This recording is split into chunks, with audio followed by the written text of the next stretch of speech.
Hi friends, good morning all of you. Good morning friends. ఈరోజు తెలంగాణ రాష్ట్ర అవతరణ దినోత్సవం సందర్భంగా మీ అందరికీ శుభాకాంక్షలు తెలియపరుస్తున్నాను. ఈరోజు తెలంగాణ రాష్ట్ర దినోత్సవం సందర్భంగా తెలంగాణ కోసం పోరాడిన ప్రతి ఒక్కరిని, గద్దర్ గారిని కానీ కొంతమందిని పోరాడి వాళ్ళు ఇప్పుడు మన మధ్యలో లేకున్నా కానీ వాళ్ళని గుర్తు చేసుకొని వాళ్ళని కొద్ది నిమిషాలు మనం తింటాం, ఎన్నో పనులు చేసుకుంటాం కదా మార్నింగ్ టు నైట్ వరకు. అందులో అన్ని గంటలు కాకుండా కొద్ది నిమిషాలు మాత్రం ఖచ్చితంగా స్మరణకు తెచ్చుకోవాలనేసి నా మనవి ఫ్రెండ్స్. అయితే తెలంగాణ రాష్ట్ర దినోత్సవం సందర్భంగా నేనైతే సాంగ్స్ పాడేది. నేను కూడా ఒక తెలంగాణ బిడ్డను, ముద్దు బిడ్డను. తెలంగాణ సాంగ్స్ అంటే నాకు కూడా చాలా ఇష్టం, చాలా పాడేది నేను పాటలు అయితే. నేను MCom KU campus Kakatiya university second gate దగ్గర దాంట్లోనే నాకు క్యాంపస్లో సీట్ వచ్చింది కేయూలో ఎంకామ్.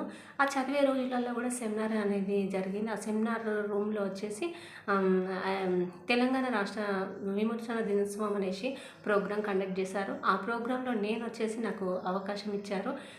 నేను పాట పాడాను. ఎందుకంటే నేను అక్కడ స్టూడెంట్ని కాబట్టి, నేను సింగర్ అని కూడా వాళ్ళకు యూనివర్సిటీలో తెలుసు కాబట్టి నాకు అవకాశం ఇస్తే నేను ఒక సాంగ్ పాడాను. విత్ మ్యూజిక్స్, డ్రమ్స్ ప్లే చేసుకుంటూ పాడాను. చాలా మెచ్చుకున్నారు. క్లాప్స్ కొడుతుంటే నాకు చాలా అంటే నేను అలాంటివి ఎన్నో కొట్టించుకున్నా కానీ బయటి వరకు పోలేదు. నేను సింగర్ కాలేదనే బాధ అయితే చాలా ఉండేది దాని విషయంలో. అయినా పర్లేదు, ఉన్నంతలోనే తృప్తి చెందాలనేసి చిన్న చిన్న చప్పట్లే అదే గొప్ప అన్నట్టు నేను ఫీల్ అయ్యేది. హ్యాపీ, అది చాలు, ఈ మట్టికి ఇంత చాలు అనుకునేది. ఫ్రెండ్స్, ఈరోజు మరొకసారి మన ప్రియతమ నాయకులు, కొంతమంది పోరాడిన వారు, ఉన్నవారు, లేనివారైన ప్రతి ఒక్కరిని మనం గుర్తు తెచ్చుకోవాలి, మన స్మరణ తెచ్చుకోవాలి అనేసి నా మనవి.